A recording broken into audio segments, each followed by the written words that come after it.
Hi friends, இன்றைக்கி நம்ம பிரண்டை தொகையில் எப்படி செய்கிறதுன்றதை பார்க்கலாம். பிரண்டை எலும்பு சம்மந்தப்பட்ட பிரச்சனைகள் எல்லாத்தையும் சரி செய்யும், நல்லா பசியை தூண்டும்.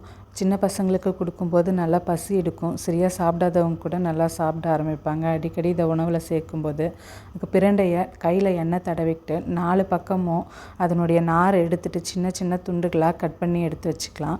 இப்போ ஒரு பேனில் கொஞ்சமாக எண்ணெய் சேர்த்துட்டு 1 கப் அளவுக்கு உளுத்தம்பருப்பு சேர்த்து நல்லா வறுத்துக்குங்க. இது கூடவே காரத்துக்கேற்ப வரமிளகாய் சேர்த்துக்கலாம். 1 ஸ்பூன் அளவுக்கு மிளகு சேர்த்து நல்லா வறுத்துக்குங்க. இது கூடவே 1 டேபிள் ஸ்பூன் அளவுக்கு எள்ளு சேர்த்துக்கலாம். எல்லாத்தையும் சேர்த்து நல்லா கோல்டன் ப்ரௌன் ஆகிற அளவுக்கு நல்லா வறுத்து எடுத்து ஒரு பிளேட்டில் மாற்றி எடுத்து வச்சுக்கலாம்.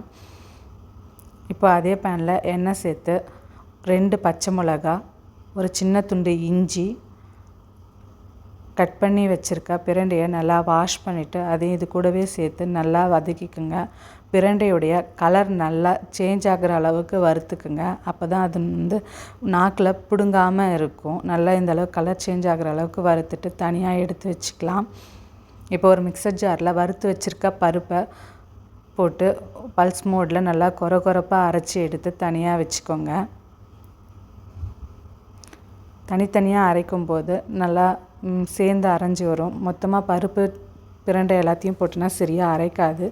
இப்போது மிக்சர் ஜாரில் வதக்கி வச்சுருக்க பிரண்டையை சேர்த்து நல்லா கொரப்பாக அரைச்சி எடுத்துக்கலாம்.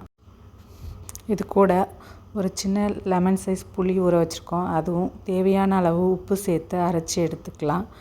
இப்போது ஏற்கனவே பவுடர் பண்ணி வச்சுருக்க பருப்பையும் சேர்த்து கொஞ்சமாக வெல்லம் சேர்த்து தண்ணி சேர்த்து நல்லா அரைச்சி எடுத்துக்கலாம். இதுக்கு தாளிப்புக்கு கடுகு, பெருங்காயம் சேர்த்து தாளித்து எடுத்தால் டேஸ்டான பிரண்டை தொகையில் ரெடி. இந்த வீடியோ பிடிச்சிருந்தால் லைக் பண்ணுங்கள், ஷேர் பண்ணுங்கள், மறக்காமல் சேனலை சப்ஸ்கிரைப் பண்ணுங்கள். தேங்க்யூ ஃபார் வாட்சிங்.